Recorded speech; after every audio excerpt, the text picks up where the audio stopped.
Have you ever wondered how you can save a life? Hi, my name is Alexandra Burns.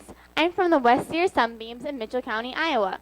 This is my 5th year in 4-H. I am 14 years old. Today, I'm going to talk to you about how you can save a life and how easy it really is. I witnessed this secondhand when my dad gave his stem cells to someone in need.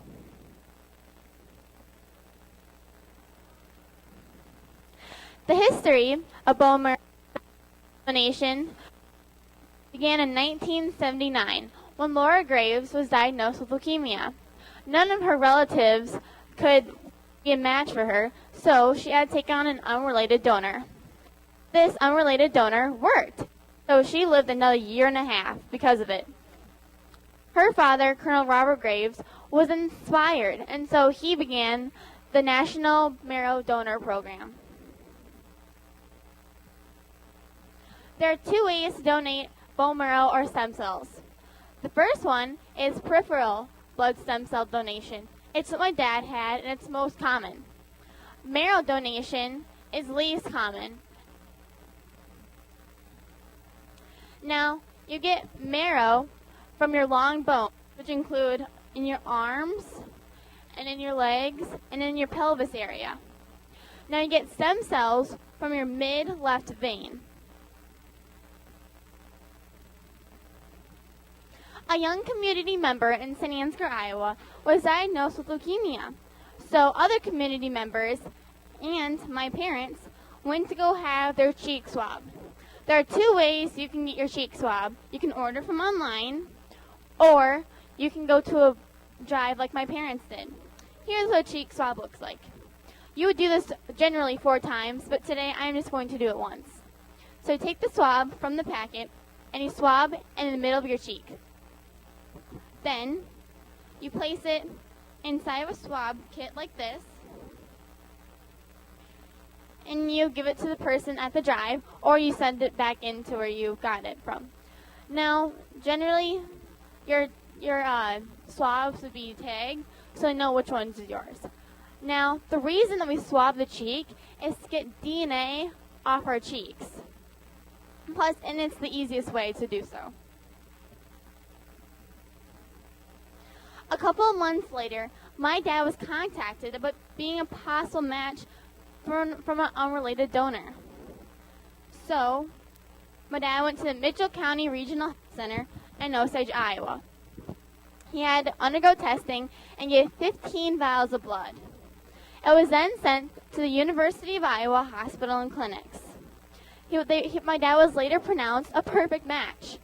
So my parents went the University of Iowa Hospital and Clinics, and my dad had to go undergo testing, and basically he did a complete physical, which included an EKG, which is a heart rhythm tracing, a chest x-ray, he had to do questionnaires, and he had to do even more blood work. So then, but we received some bad news in November of 2011, because the patient was showing signs of leukemia coming back.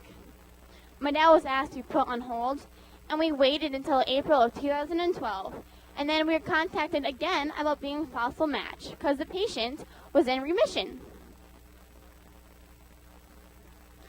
So my parents went back down to Iowa City to do what they had done before Iowa City, and my dad and my family was educated about a shot called filgrastim.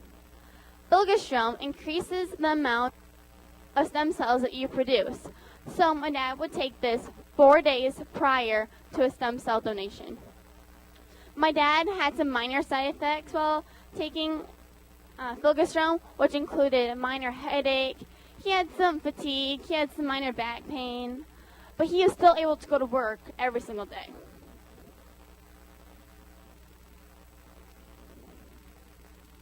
Now, my dad had to take his first filgrastim shot at the Mitchell County Regional Health Center because, and just in case he were to have an allergic reaction, so he received an EpiPen. And an EpiPen helps you be able to breathe again and helps your body calm down if you were to have an allergic reaction. Thankfully, my dad did not have an allergic reaction. The fourth night of of the shot Fulgastrom, we traveled to Iowa City and we stayed in a hotel. The next morning, we checked in to the DeGowan Blood Center. My dad was given his final shot of Fulgastrom. He was asked more questions, and then they hooked him up to a machine. Now they hooked him up on his mid-left vein, and it went through, and it extracted blood, went through a machine, and the rest of the blood went back into his mid-right arm vein. But this machine is called a centrifuge. A centrifuge only collects stem cells, so the rest of the blood would be put back into his mid-right arm. As you can see in these pictures, here's what the machine looks like.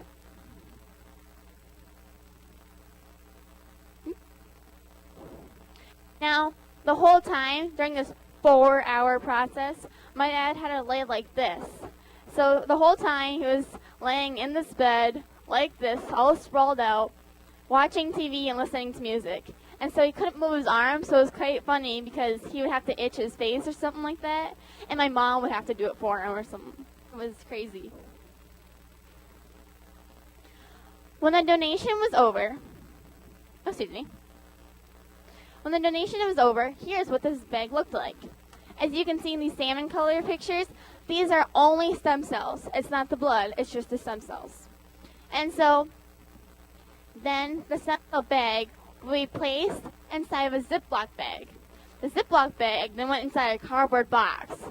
Now, surrounded by the cardboard box was ice, placed inside of a cooler. So, a courier is someone that takes the cooler of stem cells from the hospital and does not let go of them until they reach the person that needs them. Now, this is quite interesting.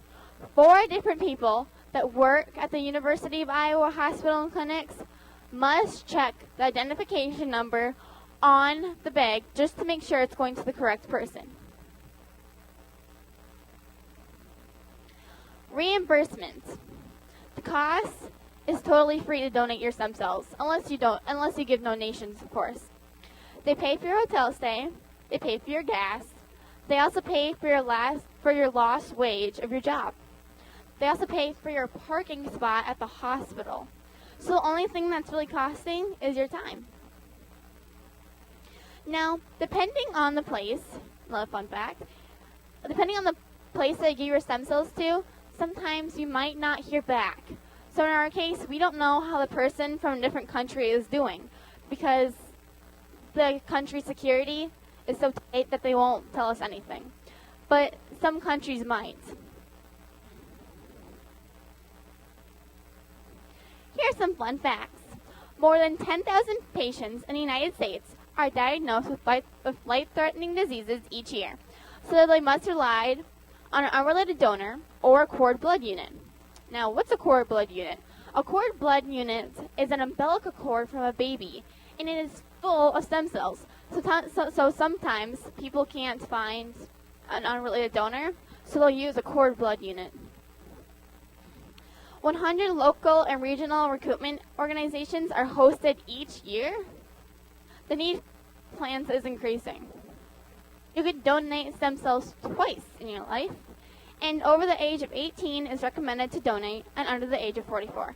Now, you can still donate when you're 45 and older, but it's just federally funded the ages between 18 and 44.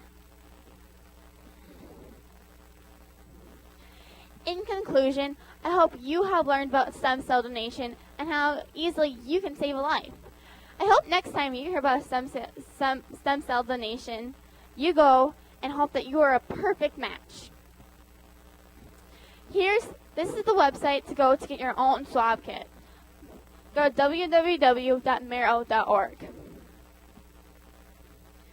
Here's my references. Any questions? Yes.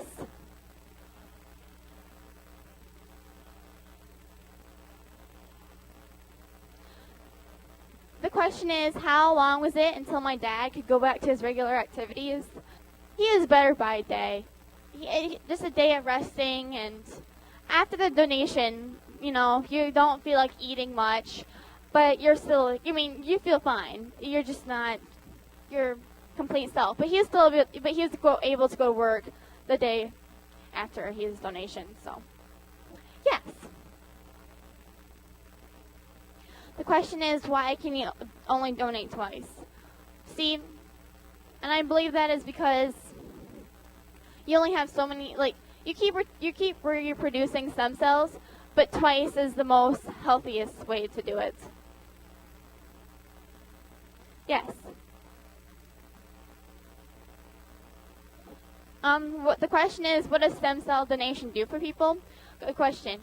The reason is because stem cells can be used for muscle cells, red blood cells, white blood cells, and so they can use, so say if someone with leukemia doesn't have many good red blood cells, the stem cells are able to then say, oh, this person needs red blood cells, so then they'll go help, and they'll go reproduce more red cells, and that's why people do it.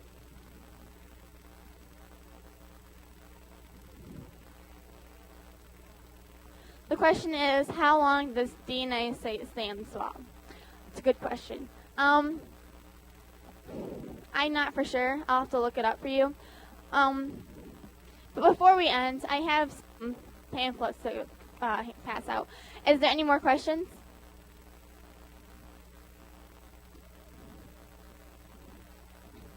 Thank you.